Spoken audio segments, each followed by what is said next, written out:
Hello friends, मेरी YouTube family, मैं आपको अपने चैनल में बहुत बहुत स्वागत करती हूँ। आशा करती हूँ कि आप सब अच्छे होंगे और मुझे अच्छा लगता है कि आप सब मुझे बहुत ध्यान से सुन रहे हैं और मेरे साथ गीता पाठ को पूरा करने में मेरी हेल्प कर रहे हैं और लगातार मुझे अपना प्यार दे रहे हैं। उसके लिए बहुत बहुत धन्यवाद। तो आज हम अध्याय नंबर 2 का श्लोक नंबर 41 से लेकर 50 तक का अध्ययन और श्रवण करेंगे। तो मैं उम्मीद करूँगी कि आप इसको ध्यान से सुनेंगे और जो कुछ भी कमी है प्लीज़ मुझे बताएं ताकि मैं उसको इम्प्रूव कर सकूं। आपका साथ रहेगा, आपके कमेंट्स रहेंगे तो मुझे पता रहेगा कि मुझे कहाँ पर इम्प्रूव करने की ज़रूरत है।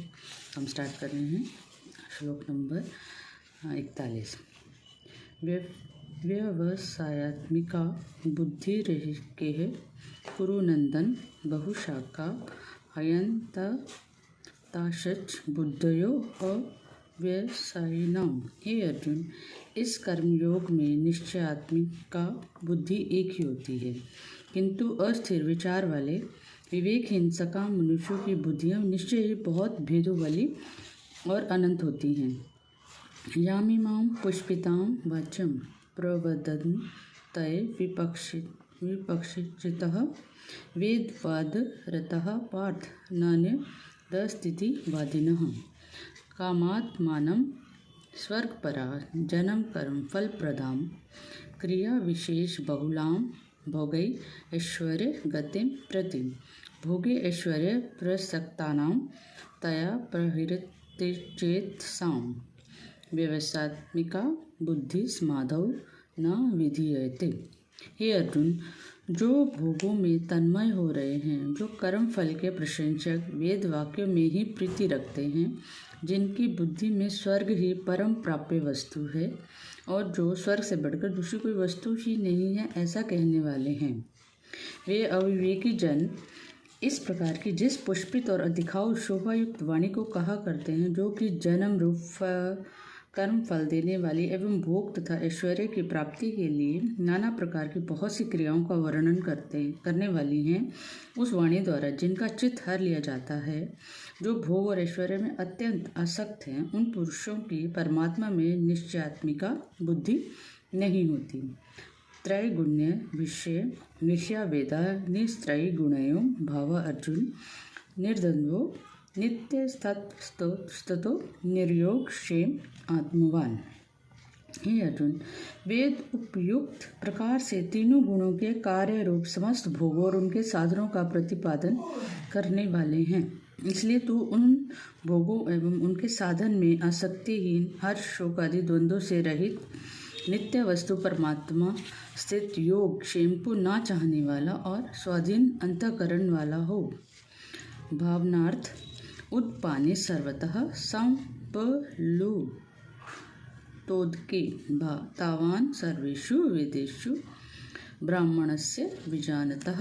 सब ओर से परिपूर्ण जलाशय के प्राप्त हो जाने पर छोटे जलाशय में मनुष्य का जितना प्रयोजन रहता है, ब्रह्म को तत्व से जानने वाले ब्राह्मण का समस्त वेदों में उतना ही प्रयोजन रह जाता है। कर्मण्येवाधिकारस्ते मा फलेषु कदाचन मा कर्मफल हेतुर्भूमा ते संगो असत्व कर्मणि। तेरा कर्म करने में ही अधिकार है, उसके फलों में नहीं। इसलिए तू कर्मों के फल का हेतु मत हो, अर्थात तेरे कर्म ना करने में भी आसक्ति ना हो। योगस्थः कुरु कर्माणि संग त्यक्त्वा धनंजय सिद्धय सिद्धयो समो भूत्वा समत्वं योग उच्यते। हे धनंजय, तू आसक्ति को त्याग कर तथा सिद्धि और असिद्धि में समान बुद्धि वाला होकर योग में स्थित हुआ कर्तव्य कर्मों को कर समत्व ही योग कहलाता है।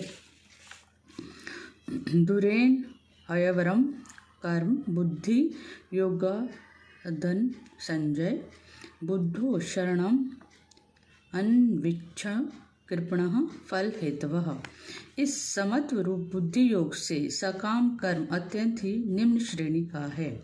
इसलिए हे धनंजय, तू समबुद्धि में ही रक्षा का उपाय ढूंढ, अर्थात बुद्धि योग का ही आश्रय ग्रहण कर, क्योंकि फल के हेतु बनने वाले अत्यंत दीन हैं। बुद्धिर्युक्तो जहाति उभे सुकृत दुष्कृते तस्माद्यो गाय युज्यस्व योगः कर्मसु कौशलम। समबुद्धि युक्त पुरुष पुण्य और पाप दोनों को इसी लोक में त्याग देता है, अर्थात उनसे मुक्त हो जाता है। इससे तो समत्व रूप योग में लग जा। यह समत्व रूप योग ही कर्मों में कुशलता है, अर्थात कर्म बंधन से छूटने का उपाय है। तो यूट्यूब फैमिलीज, आज मैंने 41 से 50 तक का अध्ययन किया, अध्याय नंबर 2 का। तो मैं आशा करती हूँ कि ये सफ़र हमारे साथ लगातार आप रहेंगे मेरे इस सफ़र में, और मुझे और अपने आप को इम्प्रूव कर पाएंगे। तो थैंक यू सो मच। मैं आज यहीं पर अपना अध्यापन को समाप्त करती हूँ। Thank you so much.